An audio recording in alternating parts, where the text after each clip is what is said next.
निर्वाचन हिंसा जोगु दुई गोष्ठी मध्य गुलीमाड़ होई जनकर मृत्यु होईछि। तेबे सोमवार लोकसभा निर्वाचन पंचम पर्याय मतदान थिला।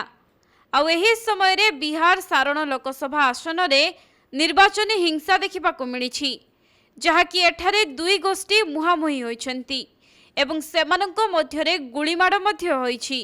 आउ एथिरे जनकर मृत्यु होइथिबा बेले दुई जन गुरुतर आहत होइछन्ति। मिलिथिबा सूचना अनुसार बिहार सारण लोकसभा आसनरु आरजेडी तरफरु लालुंको झियो रोहिणी आचार्य प्रार्थी अछन्ति। से सोमवार संध्यारे भोटिंग सरिबा परे छपरा सहरर जो बूथ को जाइथिले सेठारे प्रबल हंगामा होइथिला। तेबे आज सकाळु एही हिंसा उग्र रूप नेइछि एवं दुई गोष्ठी मध्यरे गुलीमाड़ होई घटनास्थल रे जनकर मृत्यु होइछि। सेपटे गुरुतर आहत होइथिबा अन्य दुई जनकु हस्पिटाल रे भर्ती करा जाइथिबा बेले रास्ता घाट रे व्यापक पुलिस मुतयन करा जाइछि।